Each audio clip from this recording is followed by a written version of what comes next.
Assalamu alaikum. Today we are here to represent our vlog, which is Thatta, the forgotten capital of Sindh. And we have divided this vlog into three segments, in which I have delivered the parts. I have given the part of in which I explained the Shahjahan mosque. Another there was second segment in which My name is Syed Abdul Mizrazi and my segment is McLean Necropolis.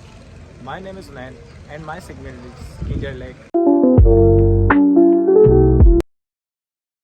welcome to Thatta, a city that was once the heart of Sindh's culture, trade, and art. And right behind me stands one of the greatest gifts left behind by the Mughal Empire, the Shahjahan Mosque.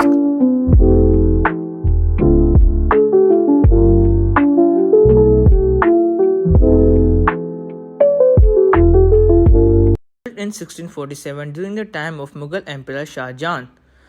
This mosque was a gift to the people of Sindh as a gesture of gratitude. Shah Jahan had spent some time in Thatta during a rebellion in Kandahar and with which Thatta people supported him. In return, he commissioned this mosque, and what he left behind was more than just a place of worship, and he left behind a timeless monument of elegance, geometry, and the faith.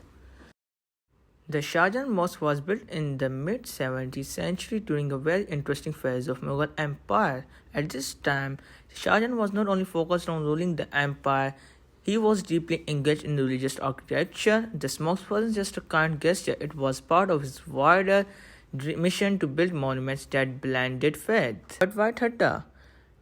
During the Mughal period, Thatta was an important center of trade, learning, and Sufi influence. It was known as intellectual capital of Sindh. The city had been under Portuguese attack in the late 1500s. By the time Shah Jahan ruled, the region had stabilized under Mughal control.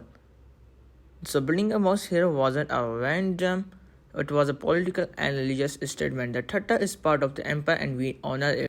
One remarkable feature rarely mentioned is that this mosque was designed to withstand seismic activity. The low height of the domes, the wide base structure, and the tight brick bonding were not just artistic choice. They were practical innovations to protect the building from earthquakes, which were common in this region. What many people don't know is that the mosque was also used for diplomatic meetings. In the early years after construction, it became a gathering spot for scholars, nobles, and visitors from all over the South Asia. It wasn't just a place of worship, it was a place of ideas. One of the most stunning features of this mosque is its style work. The walls are decorated with glazed tiles in deep blue, turquoise, and white and yellow, each carefully arranged in flower and geometric patterns. No two tiles are exactly alike. The style reflects the Persian influence on Mughal art, blended beautifully with local Sindhi craftsmanship. Inside this mosque has 93 domes, yes 93, making it one of the largest domed structures of its kind. But what even more impressive is its acoustic. A person standing at one end of prayer hall and the sound can be heard clearly at the opposite end where a person speaks. This was all achieved with no loudspeakers, no electronics, just pure intelligent architectural designs. Unlike many other Mughal mosques, this one has no minarets. Instead, this one focuses on symmetry, the domes, especially the inner harmony. It's amazing to think that this structure was built nearly 4 centuries ago, still stands strong, despite facing the weather changes, the floods, and the time. But the Shahjahan Mosque is just more than a historic site. It's a living legacy. People still come here to pray, to admire its beauty, or simply to connect with the past. It reminds us that art and architecture aren't just for the eyes, it's also for the soul.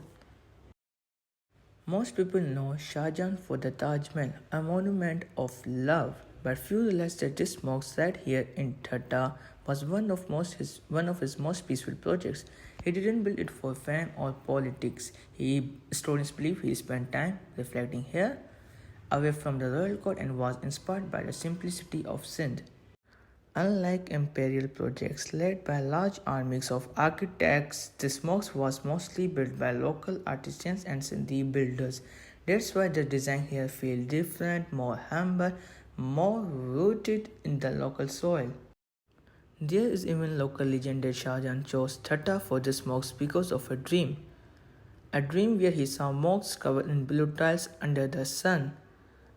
Whether true or not, this place became exactly a dream turned into the stone, and though Emperor never returned to Thatta, this mosque became part of his legacy, just like Taj Mahal and the Red Fort. As I stand here today, it reminded that greatness doesn't always come from size or height.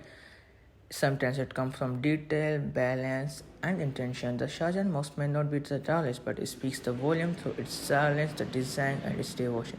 If you ever visit Thatta, make sure this mosque is on your list, because history isn't just in books, it's right here, brick by brick, whisper.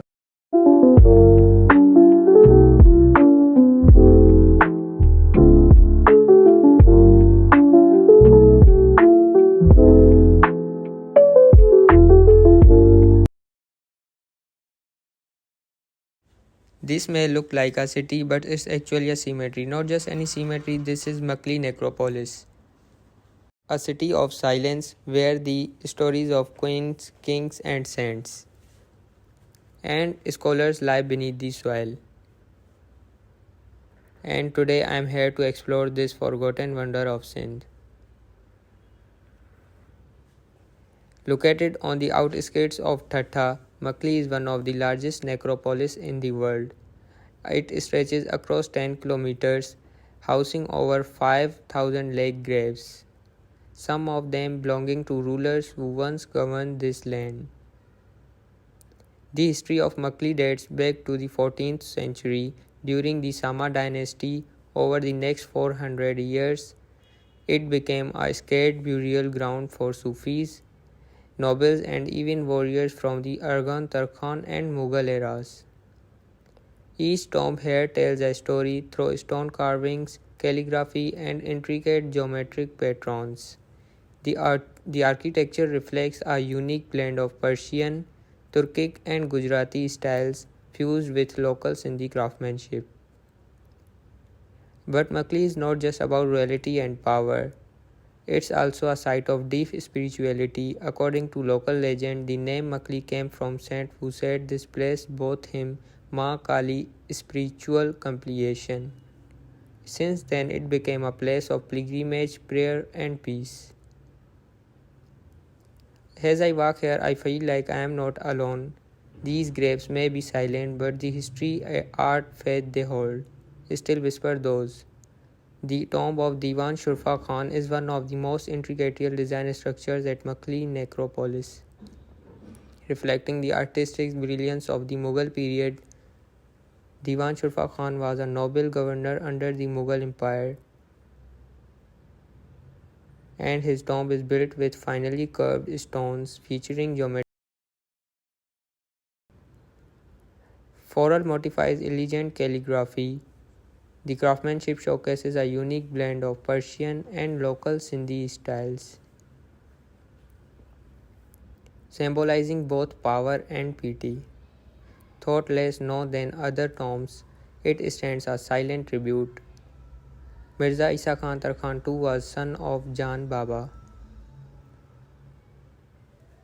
He became the governor after the death of Mirza Ghazi Beg in 1021 AH and 1612 AD under the Mughal Emperor Shah Jahan. He was the grandson of Isa Khan I Shah Jahan, the independence under ruler of Lower Sindh. He died in 1640 AD at the ripe of age of 90. His tomb is magnificent two-story building surrounded by a courtyard decorated with floral stone carving.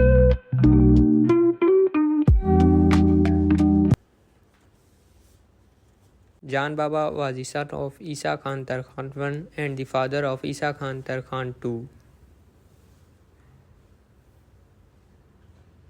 The tomb was built by his son Isa Khan Tarkhan II in 1017 AH. The Uzbeks took refuge in Thatto after the defeat Iram Mughal Emperor Akbar Bagi Beg Uzbek. died in 1640 AD and was buried in a magnificent Saint tomb. He was known as brutal ruler in the history of Sindh.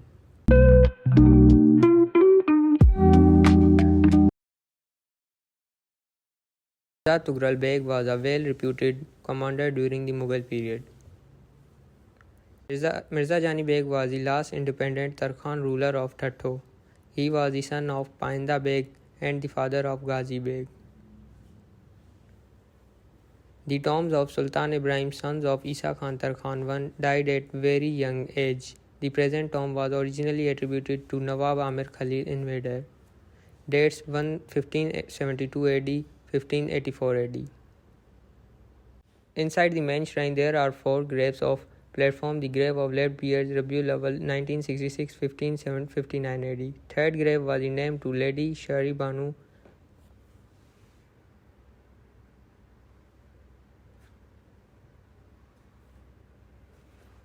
This is McLeod, not just a graveyard, but a reminder of what we leave behind it. A reminder that greatness isn't just about living loudly, it's about being remembered quietly. Thank you for joining me in exploring one of the Sindh's greatest yet forgotten treasures. Welcome to one of Sindh's most peaceful place and magical place. This is Kinjal Lake and also called Curly Lake, located at just outside Thatta. And this is beautiful lake or place legends, life and nature. It's just not a water, it's symbols of history, culture and connection for the people of Sindh. Kinjal is Pakistan's second largest freshwater lake, covering 130 square kilometers. Is formed by merging two natural lakes, Sunari and Kinjal Lakes. The British era, its primary role is to supply clean drinking water to Karachi and Thatta, making a critical resources. But beyond survival, it offers beauty and security that draws people year-round. Just beside the lake, you will find the Sindh Tourism Development Corruption (STDC) rest house, a peaceful and scenic place to stay. It offers clean rooms, green gardens, and a direct view of a lake from a balcony. Many families and visitors use it as a base to explore Thatta and spends evening watching the sunset over the water. It's simple but safe, quiet, and connected directly to the lake vibe. Perfect for those who want to stay close to nature. Waking up a second waves and birds, here is something you don't forget.